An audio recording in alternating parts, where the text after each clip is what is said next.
Discussion keeps the world turning. This is Roundtable. It's the hour of Roundtable with myself, Heyang. I'm joined by Steve Hatherly and Yushun in the studio.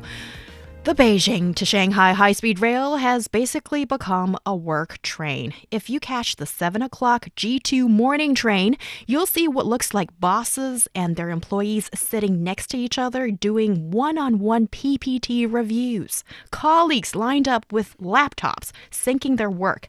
A lady juggling a tablet and a laptop, her eyes darting between the screens. Even an older guy with thinning gray hair is fiercely typing away, editing documents. The work vibe is so intense that regular folks accidentally boarding this train are seriously taken aback.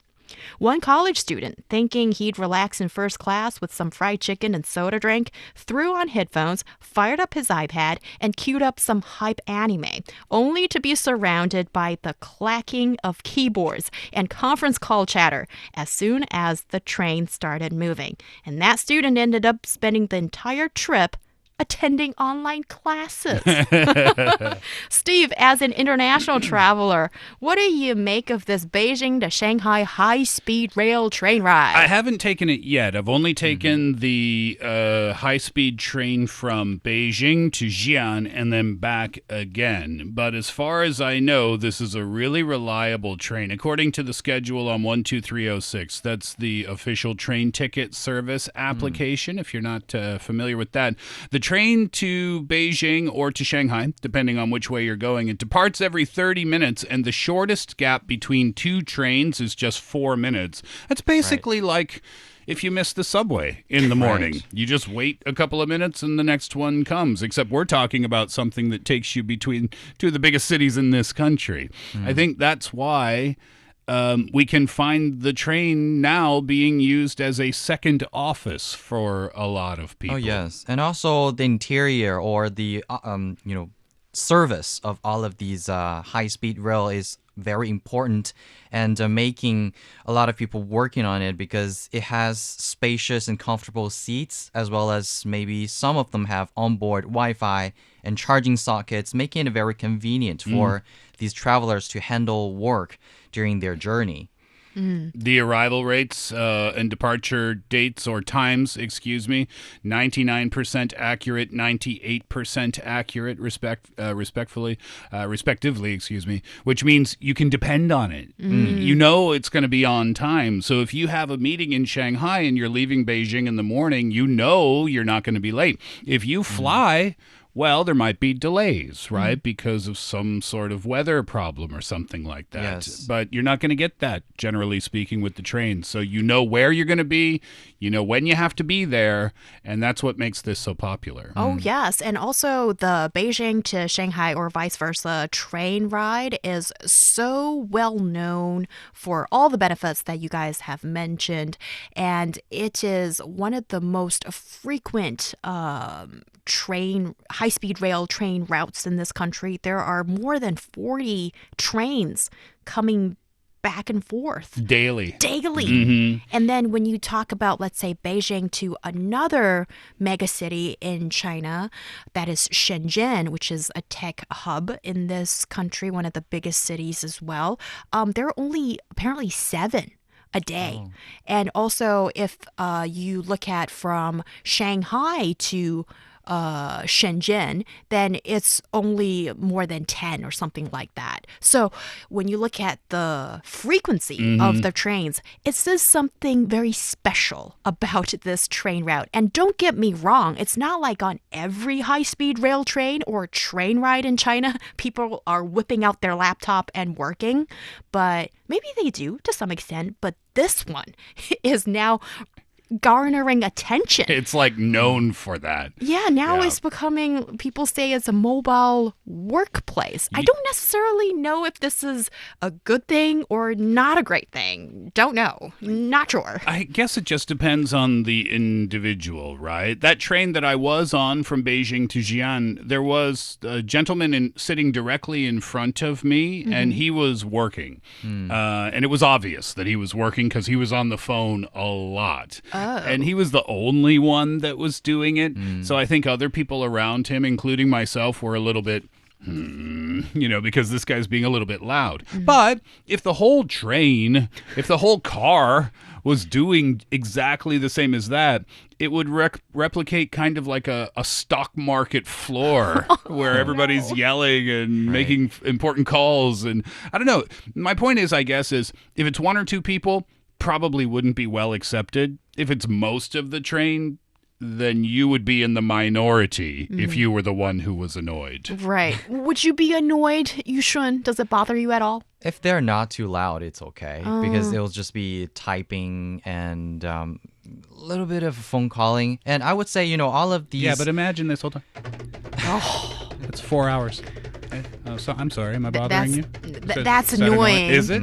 That's annoying. Well, too bad, because you have 3 hours and 59 minutes left to go. Oh, better than kids yelling, I would say. That's a different train. So, all of these factors that we were mentioning are the environment that these trains are creating for these people to work on the train. But I think specifically for this one, why a lot of people on this train are working is because I think the destination and also the departure one. And so Beijing and Shanghai, both cities, host numerous large companies and foreign multinational headquarters. For example, like ByteDance's e-commerce team is in Shanghai, while its headquarters are in Beijing, and NIO, Chinese automaker headquartered in Shanghai, also has a significant software and business development team in Beijing. And in this way, a lot of these employees in these companies, they need to maybe commute back and forth. Yes. Yeah, Beijing has Microsoft and Amazon and Samsung as well. And you talk about employees going back and forth between the two cities. Maybe that's why, if you want, you can get a monthly pass. A monthly pass can take passengers up to 20 rides on trains running on the Beijing to Shanghai high-speed railway. And I am assuming this is a really popular thing to do.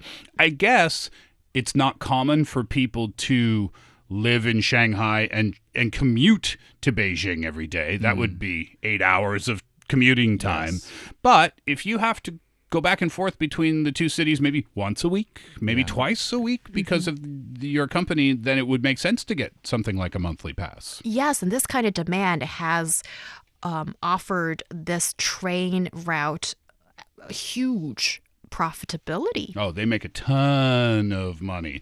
Only 5 years they made their investment back, as a matter of fact, which is really, really, really good.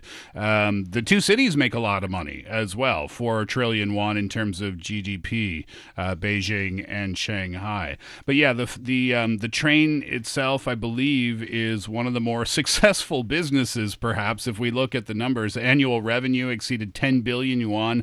That's about 1.4 billion US dollars within less than 5 years of opening, and its profitability is among the highest in the world in terms of high-speed rails.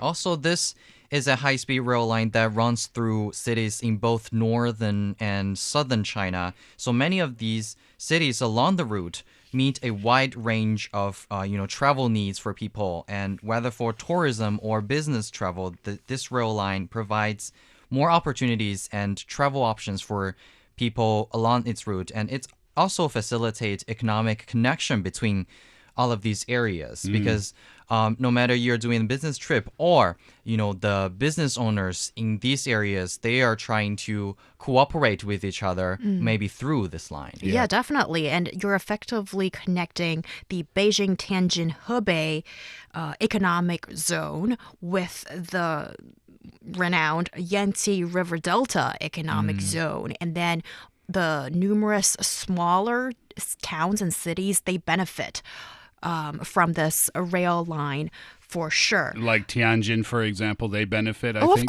Of course, it's a huge city. Yeah, Nanjing would benefit as well, right? And anything that lies between is going to benefit from this. And there's proof in the number of people who take the train. From 2012 to 2019, the annual growth rate for passenger volume for the whole line averaged 19%, with a total of 1.3 billion passengers transported. That's a lot of people taking this train. And that was only in the first 10 years of this train route running, which was up to 2021 when it celebrated the 10th anniversary of the Beijing to Shanghai high-speed rail line.